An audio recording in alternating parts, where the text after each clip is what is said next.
ಶಾಲಾ ಕಾಲೇಜುಗಳಲ್ಲಿ ಮತ್ತೆ ಹಿಜಾಬ್ಗೆ ಅವಕಾಶ ವಿಚಾರಕ್ಕೆ ಕಾಂಗ್ರೆಸ್ ಸರ್ಕಾರದ ಆಡಳಿತದ ಜನಪ್ರಿಯತೆ ಕುಗ್ಗಿ ಹೋಗಿದೆ ಅಂತ ಬೆಂಗಳೂರಲ್ಲಿ ಬಿಜೆಪಿ ಶಾಸಕ ಸುನೀಲ್ ಕುಮಾರ್ ವಾಗ್ದಾಳಿಯನ್ನು ನಡೆಸಿದ್ದಾರೆ.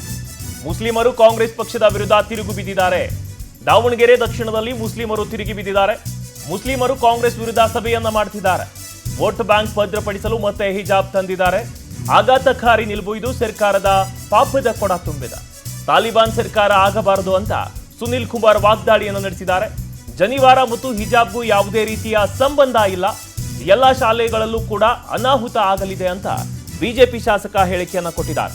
ಕಾಂಗ್ರೆಸ್ ಸರ್ಕಾರದ ಆಡಳಿತದ ಜನಪ್ರಿಯತೆ ಕುಗ್ಗೋಗ್ಬಿಟ್ಟಿದೆ. ಸೊ ಅದಕ್ಕೆ ಇವರು ಈ ತರ ಮಾಡ್ತಿದ್ದಾರೆ. ಆಮೇಲೆ ರೀಸೆಂಟ್ ಆಗಿ ದಾವಣಗೆರೆ ದಕ್ಷಿಣದಲ್ಲಿ ಮುಸ್ಲಿಮರು ಬಹಳಷ್ಟು ಅಸಮಾಧಾನವನ್ನ ವ್ಯಕ್ತಪಡಿಸಿದ್ರು ಕಾಂಗ್ರೆಸ್ ವಿರುದ್ಧ.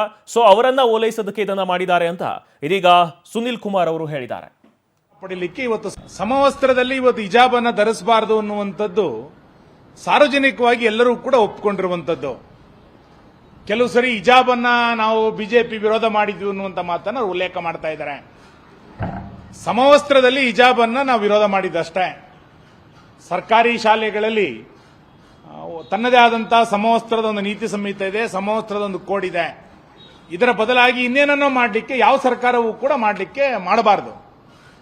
ಮಾನ್ಯ ಶಿಕ್ಷಣ ಸಚಿವರು ಸರ್ಕಾರಿ ಶಾಲೆಗಳ ಫಲಿತಾಂಶ, ಸರ್ಕಾರಿ ಶಾಲೆಗಳ ಗುಣಮಟ್ಟ ಇದನ್ನ ಗಮನ ಕೊಡೋದ್ರ ಬದಲು ಇದ್ಯಾವುದೋ ಇನ್ನೊಂದು ವಿವಾದದ ಕಡೆಗೆ, ನ್ಯಾಯಾಂಗ ನಿಂದನೆ ಕಡೆಗೆ ಇವತ್ತು ಹೊರಳ್ತಾ ಇರುವಂತದ್ದು ಒಳ್ಳೆಯ ಸಂಗತಿಯಲ್ಲ.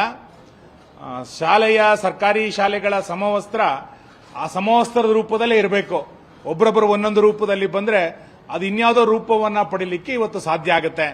ಹಾಗಾಗಿ ಸರ್ಕಾರ ತಾಲಿಬಾನ್ ಸರ್ಕಾರ ಆಗಬಾರದು, ಮುಲ್ಲಾಗಳ ನಿರ್ದೇಶನದಂತೆ ಸರ್ಕಾರ ನಡಿಬಾರದು. ಅತಿಯಾದಂಥ ಓಲೈಕೆಯೂ ಕೂಡ ಈ ಸರ್ಕಾರಕ್ಕೆ ಖಂಡಿತ ಅಪಾಯವನ್ನ ತಂದೊಡ್ಡುತ್ತೆ. 28ರ ಚುನಾವಣೆ ಬಹುಶಃ ಅತಿಯಾದಂಥ ಓಲೈಕೆಯ ಕಾರಣಕ್ಕೋಸ್ಕರನೇ ಈ ಸರ್ಕಾರ ಪತನ ಆಗುತ್ತೆ. ಈ ಸರ್ಕಾರ ಇನ್ನೊಂದು ವಿಸರ್ಜನೆಯ ಕಡೆಗೆ ತೆರಳೋದಕ್ಕೆ ಬೇಕಾದಂಥ ಸಿದ್ಧತೆಯನ್ನ ಹಿಜಾಬಿನ ಮುಖಾಂತರ ಮಾಡಿದೆ ಅಂತೇಳಿ ನನಗನ್ಸುತ್ತೆ.